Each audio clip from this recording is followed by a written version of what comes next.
Hello friends, வணக்கம். Welcome to Sargunas சமையல். இன்றைக்கி நம்ம சேனலில் நல்ல ஒரு அருமையான சுவையில் முட்டை கிரேவி எப்படி செய்யுதுன்னு பார்க்கலாங்க. இதை பார்த்திங்கன்னா எல்லாத்துக்கும் சைடிஷாக வச்சு சாப்பிட்லாங்க. அவ்வளோ ஒரு அருமையாக இருக்கும். முட்டை குழம்பு பிடிக்காதவங்க கூட இந்த மாதிரி செய்து கொடுக்கும்போது நல்லா விரும்பி சாப்பிடுவாங்க. அவ்வளோ ஒரு டேஸ்ட்டாக இருக்கும். இது எப்படி செய்யுதுன்னு பார்க்கலாமா? நம்ம சேனலை இப்போ தான் முதல் முறையாக பார்க்குறீங்கன்னா சப்ஸ்கிரைப் பண்ணிக்கோங்க. இப்போ வாங்க முட்டை குழம்பு எப்படி செய்யுதுன்னு பார்க்கலாம். இதை பண்ணுறதுக்கு அடுப்பை பற்ற வச்சுட்டு இந்த மாதிரி ஒரு கடாய் வச்சுக்கோங்க. அதில் ஒரு 3 டேபிள் ஸ்பூன் எண்ணெய் ஊற்றிக்கலாம். எண்ணெய் லைட்டாக சூடான போது ஒரு 1/4 டீஸ்பூன் தனி மிளகாய் தூள் சேர்த்துக்கோங்க. கூடவே ஒரு 1/4 டீஸ்பூன் மஞ்சள் தூள் சேர்த்துக்கலாம். இந்த மாதிரி நல்லா கலந்து விட்டுட்டு எண்ணெய் லைட்டாக சூடானதும் ஒரு 8 முட்டை நல்லா வேக வச்சுட்டு இந்த ஓடெல்லாம் உரிச்சிட்டு எடுத்து வச்சுருக்கிறேன். அதை உள்ளே சேர்த்துக்கலாங்க.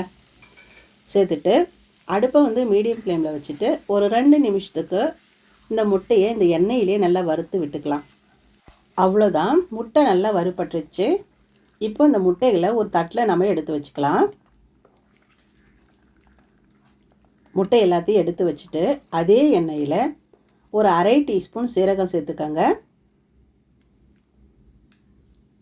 சீரகம் நல்லா பொரிஞ்சிட்டு இருக்கும்போது ஒரு மீடியம் சைஸில் ஒரு 4 வெங்காயத்தை இந்த மாதிரி பொடியாக நறுக்கி வச்சுருக்கிறேன். அதை நம்ம உள்ளே சேர்த்துக்கலாம்.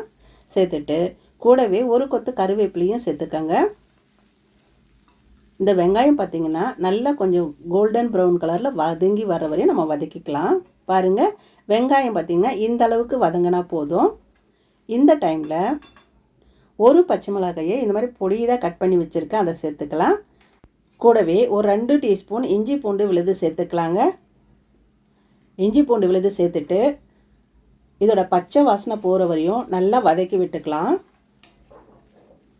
பாருங்கள், இந்த மாதிரி நல்லா வதங்கி வந்துருச்சு பாருங்கள். இந்த டைமில் ஒரு 2 தக்காளி, நாட்டு தக்காளி மிக்சியில் அரைச்சி வச்சுருக்கிறேன், அதை நம்ம உள்ளே சேர்த்துக்கலாம்.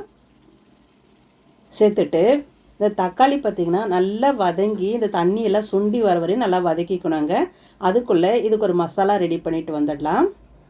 இதை பண்ணுறதுக்கு இந்த மாதிரி ஒரு மிக்சிங் பவுல் எடுத்து வச்சுக்கோங்க. அதில் ஒரு 3 டேபிள் ஸ்பூன் தயிர் சேர்த்துக்கலாங்க. நல்ல புளிக்காத தயிராக இருந்தால் குழம்பு ரொம்ப நல்லாயிருக்கும். இந்த தயிரில் 1 டீஸ்பூன் குழம்பு மிளகாய்த்தூள் சேர்த்துக்கோங்க. ஒரு 1/2 டீஸ்பூன் தனி மிளகாய்த்தூள் சேர்த்துக்கலாம். கூடவே ஒரு 1/4 டீஸ்பூன் மஞ்சள் தூள் சேர்த்துக்கோங்க. ஒரு 1/2 டீஸ்பூன் கரம் மசாலா தூள் சேர்த்துக்கலாம்.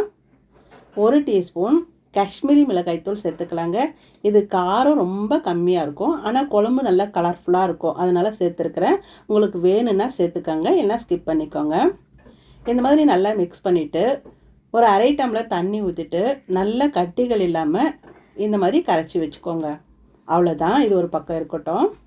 இப்போ பார்த்திங்கன்னா தக்காளி நல்லா வதங்கிட்டு வந்துருச்சு பாருங்கள். இந்த டைமில் நம்ம கலக்கி வச்ச தயிரை இதில் ஊற்றிக்கலாம். சேர்த்துட்டு கொஞ்சமாக பவுலில் தண்ணி ஊற்றி அலசி அதையும் ஊற்றிக்கோங்க. இந்த மாதிரி நல்லா கலந்து விட்டுக்கோங்க. இப்போ கொஞ்சம் கெட்டியாக இருக்கிற மாதிரி இருக்குது.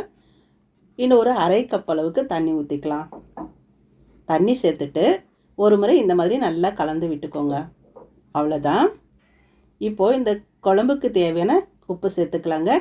தேவையான அளவு உப்பு சேர்த்துக்கலாம். டேஸ்ட் பண்ணி பார்த்துட்டு அதுக்கப்புறம் தேவையாக இருந்தால் சேர்த்துக்கலாம். அவ்வளோதான்.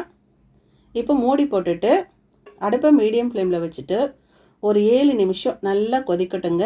இந்த கொஞ்சம் தண்ணியெல்லாம் வற்றிட்டு எண்ணெயெல்லாம் நல்லா பிரிஞ்சு வர வரைக்கும் நம்ம கொதிக்க வச்சுக்கணும். பாருங்கள், நம்ம ஊற்றின எண்ணெயெல்லாம் நல்லா பிரிஞ்சு வந்துட்டு நல்லா திக்காயிட்டு வந்துச்சு பாருங்கள். அவ்வளோதான். ஒரு முறை கலக்கி விட்டுட்டு நம்ம வறுத்து வச்ச முட்டையை இது கூட சேர்த்துக்கலாம். அவ்வளோதான், முட்டையை சேர்த்தாச்சுங்க. ஒரு முறை இந்த மாதிரி முட்டை உடையாமல் இந்த மாதிரி கலந்து விட்டுட்டு இந்த மாதிரி கலந்து விட்டுக்கோங்க. கலந்து விட்ட பிறகு மறுபடியும் மூடி போட்டுட்டு அடுப்பை மீடியம் ஃப்ளேமோட குறைச்சி வச்சுட்டு ஒரு 5-6 நிமிஷம் அப்படியே இந்த முட்டையை வேக விடலாங்க. அவ்வளோதான். பாருங்கள், நல்ல எண்ணெயெல்லாம் பிரிஞ்சு வந்துட்டு குழம்பு நல்லா கமகமன்னு வாசனையாக இருக்குதுங்க. கடைசியாக ஃப்ரெஷ்ஷான கொத்தமல்லி இலைகளை தூவிக்கோங்க.